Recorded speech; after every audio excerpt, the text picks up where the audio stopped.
أنا العبد الذي كسب الذنوب وصدته الأماني أن يتوب.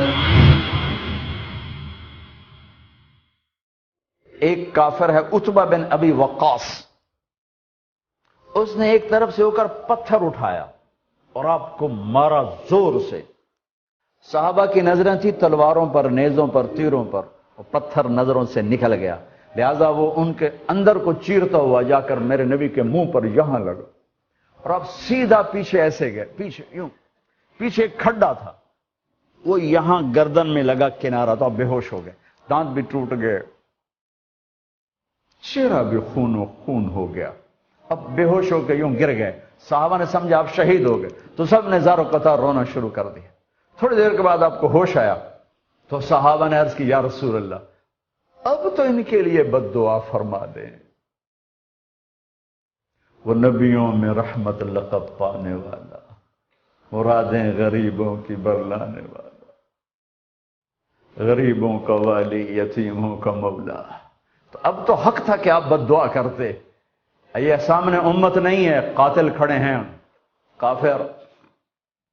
آپ نے ہاتھ اٹھائے، صحابہ سمجھے کہ ہوں انہاں دے بیڑے بڑھ گئے.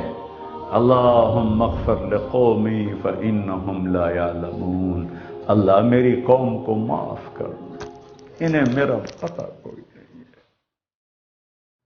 دیکھو میرے بھائیو، جس نے کافروں کے ساتھ یہ ہمدردی کے قتل کرنے والوں کے لیے دعا مانگی تو مسلمان ہو کر ایک دوسرے کو سلام کرنا چھوڑ چکے، ایک دوسرے کے پیچھے نمازیں پڑھنا چھوڑ چکے، ایک دوسرے پر کفر کے فتوے لگا کے بیٹھے ہوئے. مجھے بتاؤ تم میرے نبی کے ساتھ کیا کر رہے؟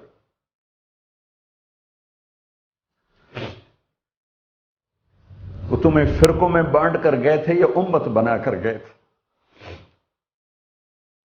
کیوں اس نادان کھیل میں اپنی زندگی برباد کرتے ہو؟ کیوں نہیں مسلمان بن کے رہتے ہو؟ اس امت میں اختلاف شروع سے ہے، ہمیشہ رہے گا، یہاں تک نہ جاؤ کہ ایک دوسرے پر کفر کے فتح. جنت میں کون جائے گا؟ سنیوں نے کہا وہابی کافر، وہابیوں نے کہا سنی کافر، بریلیوں نے کہا دیوبندی کافر، دیوبندیوں نے کہا بریلوی کافر، شیعہ نے کہا سنی کافر، سنی نے کہا شیعہ کافر. جنت میں کون جائے گا؟ کچھ تو بھائیو میرے نبی کی محنت کی قدر کرو. میرے نبی تو غیروں کو اپنا بنانے آئے تھے، ہم نے اپنوں کو غیر بنا دیا. جو نفرت کی آگ وہاں بھڑک رہی ہے یہاں مت بھڑکاؤ. جاؤ میرے دیس میں دیکھو کتنے سر کٹ چکے، کتنے سہاگ اجڑ گئے، کتنی مائیں بے آسرا ہو گئیں، کتنی جوان بیٹیوں کی مانگ ویران ہو گئی. کیا اسی کا نام اسلام ہے؟ اسی کا نام عشق رسول ہے؟ اسے وہ دین کہتے؟ ایک دوسرے کی مسجدوں میں نہیں جاتے ہو، ایک دوسرے کے پیچھے نمازیں نہیں پڑھتے ہو، جنت کے ٹھیکیدار بن گئے ہو.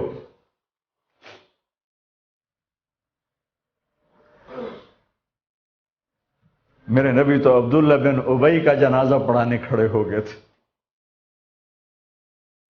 جس کا کفر ابو جہل سے بھی بڑا ہے. ابو جہل اوپر کی دوزخ میں، عبداللہ بن ابی سب سے نیچے کی دوزخ میں ہے. ان کے بیٹے آئے، یا رسول اللہ میرا باپ مر گیا ہے، اپنا کرتا دے دیں گے میں اس کو کفن دے دوں؟ آپ نے کہا لے لو. کرتا اتار کے دے دیا. آپ کہتے بدبخت منافق دفع ہو جا. دے دیا کہ یا رسول اللہ آپ جنازہ پڑھائیں گے؟ کہاں پڑھاؤں گا. باقی منافقوں کا تو کسی کو پتہ نہیں تھا سوائے اللہ کے نبی کے، لیکن عبداللہ بن ابی کا منافق ہونا تو سب کو معلوم تھا. آپ جنازے کے لیے عمر سامنے آ گئے، یا رسول اللہ یہ کون ہے؟ تو مجھے پتا ہے کون ہے. تو آپ اس کا جنازہ کیوں پڑھا رہے؟ کہ شاید اللہ معاف کر. کہ عمر پیچھے ہٹ جا، مجھے پتا ہے یہ کو میرے اللہ نے کہا ہے تو ان کے لیے دعا کر یا نہ کر، میں معاف نہیں کروں گا، میں کرتا ہوں شاید اللہ معاف کر دے۔ پھر فرمایا کہ میرے اللہ نے کہا اگر تو 70 دفعہ بھی ان کے لیے دعا کر تو میں معاف نہیں کروں گا۔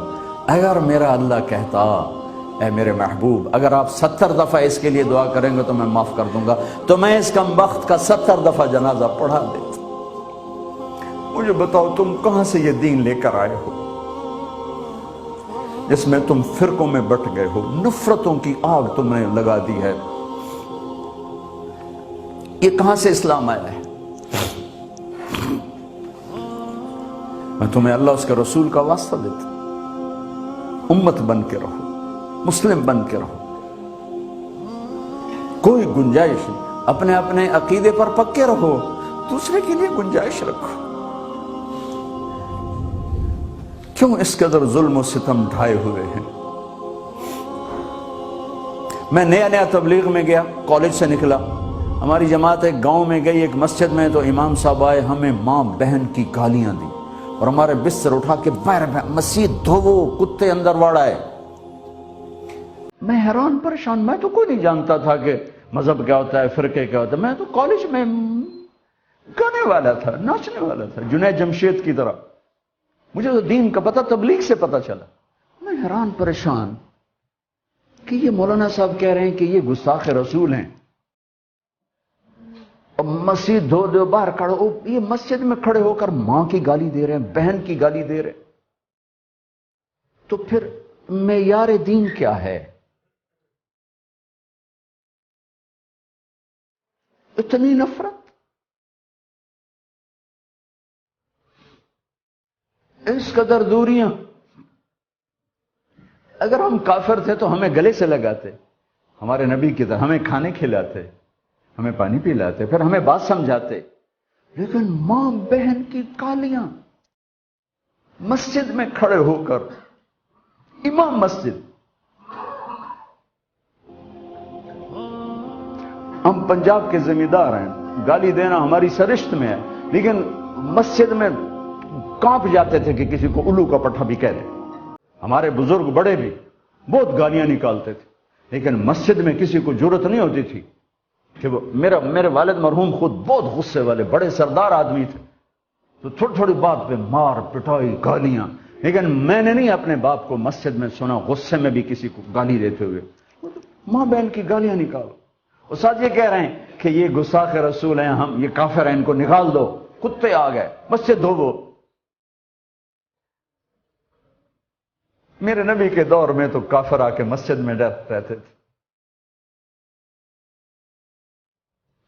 میرے بھائیو، جو میں عرض کر رہا ہوں، میں اپنا دکھڑا بیان کر رہا ہوں، اس کی سنگینی کو سمجھو۔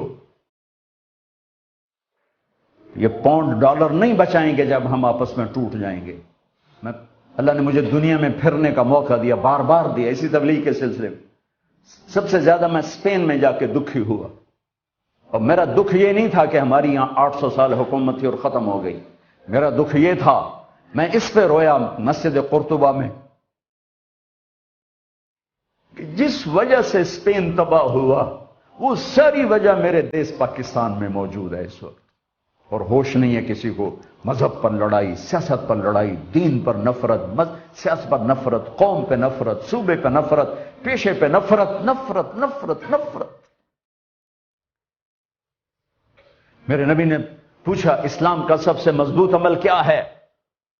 صحابہ نے کہا نماز، آپ نے کہا نہیں۔ صحابہ نے کہا جہاد، آپ نے کہا نہیں۔ صحابہ نے کہا روزہ، آپ نے کہا نہیں۔ صحابہ نے کہا حج، آپ نے کہا نہیں۔ کہ یا رسول اللہ پھر آپ بتائیں؟ فرمایا دین کا سب سے مضبوط عمل محبت ہے، محبت ہے، محبت ہے۔